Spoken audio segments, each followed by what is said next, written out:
This channel's real, this channel's about documenting, this channel's about talking, having an open opinion. And let's get started. Say whoa, say whoa. Say whoa. Head of a horse, the body of a man. Unidentified flying object.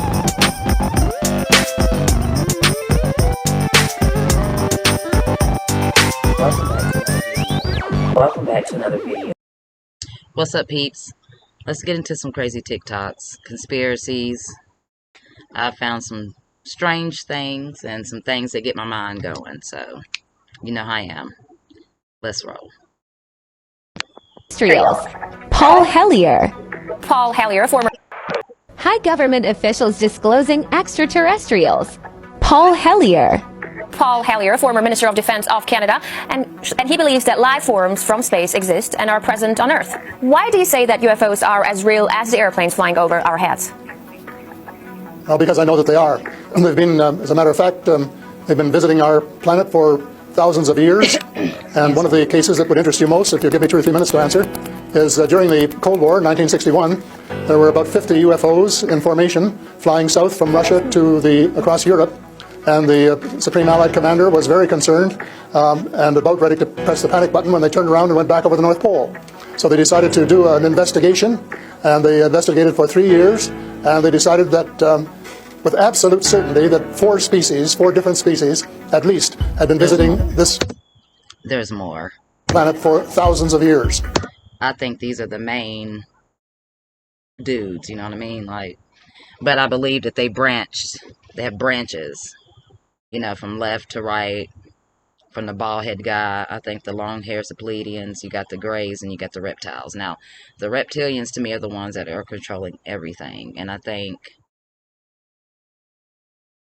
really do. But what if they're all the same species, but different looking levels? Like the human race has different colors. I keep saying that. So that's we have a long history of UFOs, and of course there's been a lot more activity in the last few decades since we invented the atomic bomb, and they're very concerned about that and the fact that we might use it again. And because the whole cosmos is a unity, and it affects not just us but other people in the cosmos, they're very much afraid that we might be stupid enough to start using atomic weapons again, and this would be very bad for us and for them as well. High gov. Duh. Real aliens filmed inside UFO.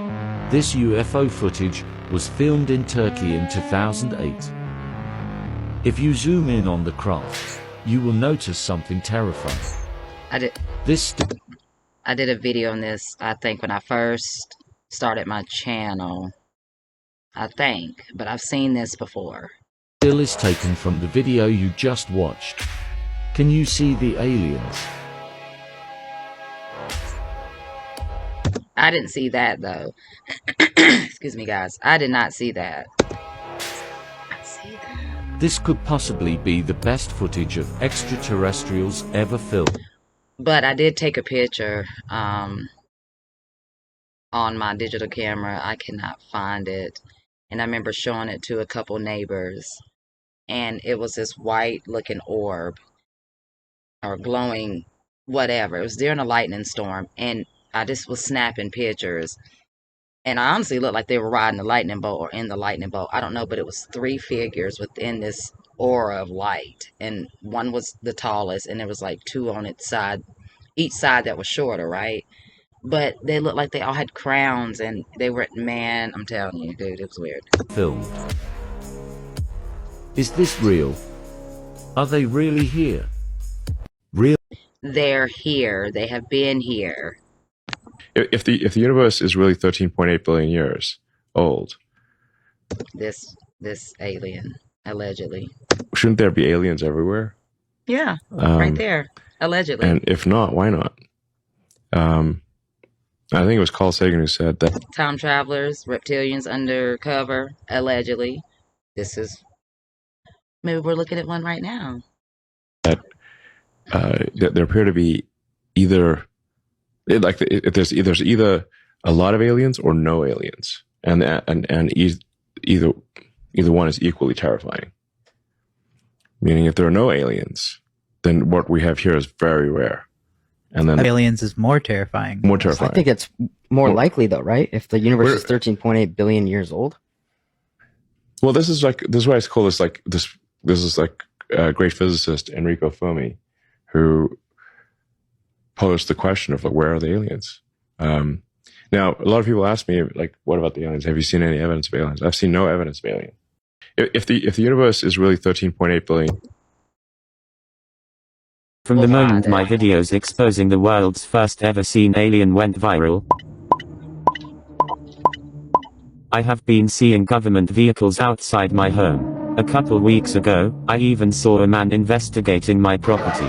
Did he show up to delete the I've seen this. only true evidence that aliens might actually be living among us? Save and share this video in case the government permanently takes it away. Let's get back into it. From the moment my videos exposing the world's first ever I wonder how many dead one-planet civilizations there are out there in the cosmos. Maybe they're among us. I don't know. Yes, it's funny. The universe appears to be 13.8 billion years old. Earth, like 4.5 billion years old.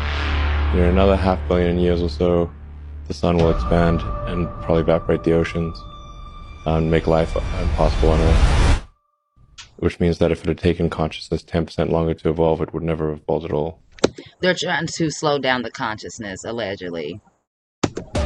But I think this is one of the great questions in physics and philosophy, is where are the aliens? Maybe they're among us, I don't know. They're right in our faces. They live, they're here, they wear suits, they eat food. They eat at restaurants. They drive cars. They can lead the nations. I don't know. Allegedly. Do you think we'll make contact with aliens within the next 15 years? Well, that's a really tough one to say. Telling you. Okay, I have a spicy conspiracy theory for you today. And I'm just going to start out by saying it's a lot easier to control the masses and control the narrative around something through emotional manipulation. So you'll notice if something is considered a tragedy, it's like totally taboo to ask questions about it. Case closed, that's it. So that's how they control the people, allegedly. If there's people in the comments that have a problem with this or calling me insensitive for talking about this, that's fine, because if it's true, that's the desired outcome. Anyways, this is the crew of the 1986 Challenger space shuttle mission. Infamously, on January 28, 1986, the space shuttle exploded right after takeoff. The disaster was broadcast on live television to 40 million viewers. Two men, Bob Eberling and Roger Boisjolly, worked tirelessly to warn NASA about an issue with the shuttle's O-rings, making calls and warning anyone that would listen going all the way back to October the prior year. They warned that if these O-rings were used on a launch on a day that was below 40 degrees Fahrenheit, that there would be a catastrophe. But of course, no one listened, which automatically kind of makes me think they wanted the catastrophe to I was about to say that. happen. Roughly 80 seconds after the launch, the shuttle exploded and all 7 crew members lost their lives. This is Judy Resnick, an engineer and pilot aboard the Challenger mission. In 2013, an eagle-eyed internet user found Judith Resnick, a law professor at Harvard Law School. Some people were a little taken aback by the identical name, age, and likeness, so they started digging. This is Michael J. Smith, also an engineer and pilot aboard the Challenger shuttle, who passed away that fateful day in 1986 at the age of 39 years old. This is Dr. I was 3 years old. Michael J. Smith, professor of engineering at the University of Wisconsin. It's the same This person. is Sharon Krista McAuliffe, arguably one of the most famous things about the Challenger mission. She was supposedly just a teacher that was picked at random to be one of the astronauts, which made it all the more tragic when she passed away due to the Challenger disaster in 1986. This is Sharon A. McAuliffe, also a law professor who received her degree shortly after the Challenger disaster. Dick Scobie was the commander of the mission. Here's Commander Dick Scobie. Sorry, the computer stopped. Here's his company's original logo. It's a cow, but it's not in a tree. It's strapped to a rocket, and gee, that jet stream kind of looks familiar. In fact, just in case I wasn't making it clear, the top picture is the Challenger ship shortly after exploding. So, Astronauts Ronald McNair and Ellison Onizuka both passed away when the Challenger shuttle exploded. Y'all, we live in the Truman Show.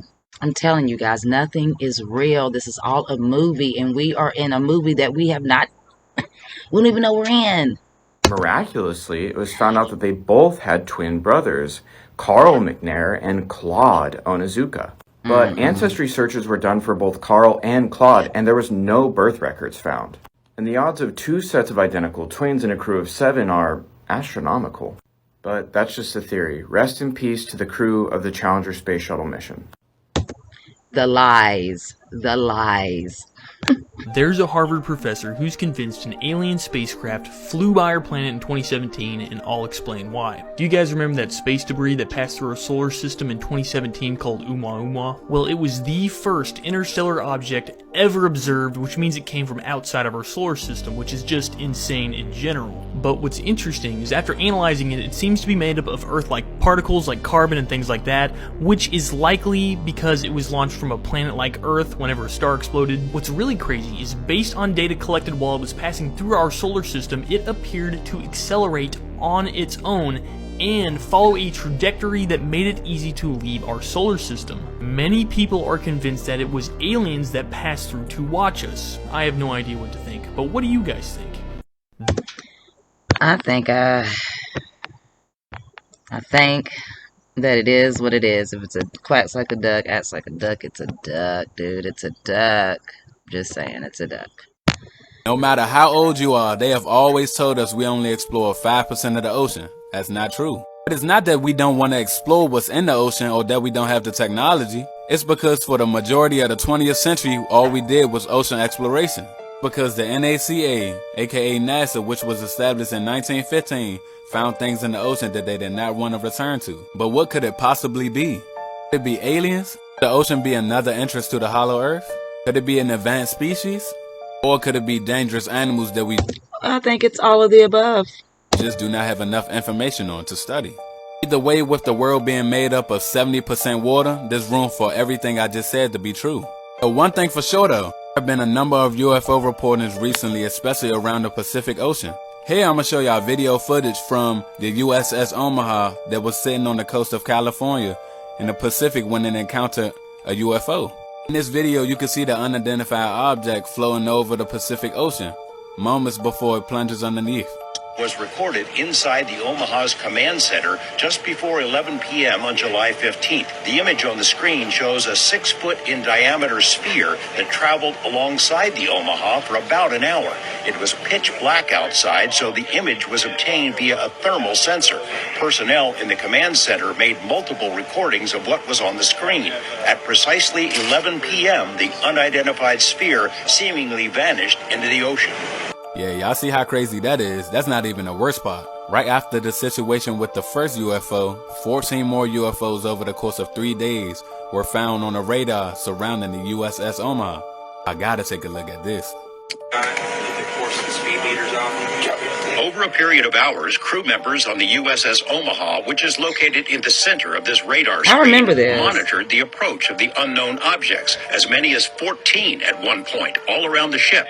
2 different radar systems watched the objects and estimated their speed. Track 781 just sped up to 46 knots, 50 knots, closing in. 138 knots. Remember, that's just one incident out of the entire world, and the world is made up of 70% ocean. Then remember who recorded the situation, the Navy. Small stuff like that allows you to put the pieces together. Alright, so y'all go ahead and let me know what y'all think in the comments, and also... Alright y'all, check this out. The New York Post has come out and said the Milky Way galaxy has 4 malicious alien civilizations that could attack Earth. A PhD student in a Spain university has said that he's found exactly where the famous WOW signal has come from in our galaxy, and it's in a sun-like star 1,800 light years away from us. But the thing is, I'm not focused on where it came from. Listen to this. The researcher said that the aim of his paper was to warn other scientists and put a number of the civilizations that could possibly revert to the messages we send out. Warn other scientists. Haven't we heard this before? I'm just curious as to why this is such a common scenario. Top scientists warning the population about AI and sending radio signals out into space. There's something they're not telling us, and you all know what it is. They're giving you the puzzle pieces, you just gotta put it together. Alright, y'all. Period.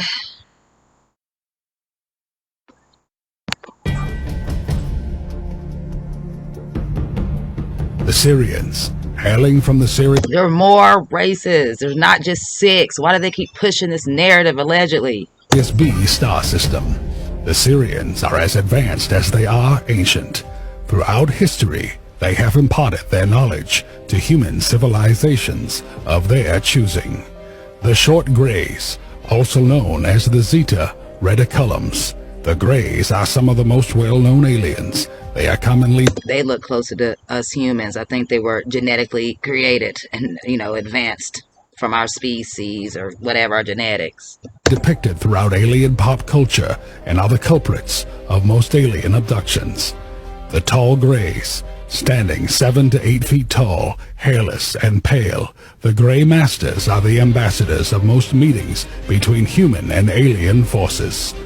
They represent both human and gray biological material combined, and therefore play a lead role in assisting the short grays with interacting with humanity.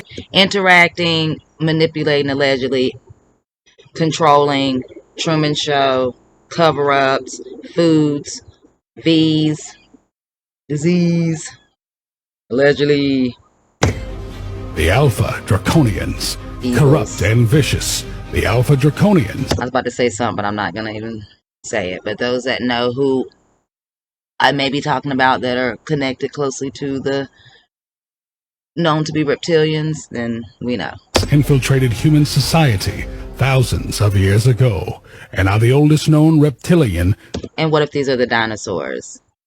Not the dinosaurs they taught us about, but these are the dinosaurs. Remember, they were wiped away once, remember, supposedly. So what if another beings, or the beings that created us humans, not mankind, the real humans that are here on this planet, that are supposed to be here, the humans,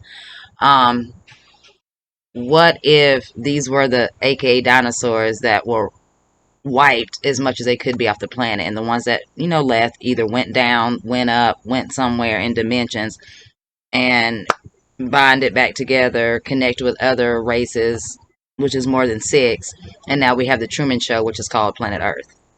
Race in our galaxy. Although they came to Earth from their colonies on the Alpha Draconis, their original home world is unknown.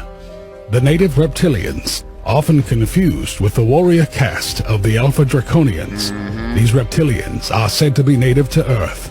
Typically, reptilians are described as being 6 to 8 feet tall, bipedal, with green scaly skin, body odor, and large eyes with a vertical pupil.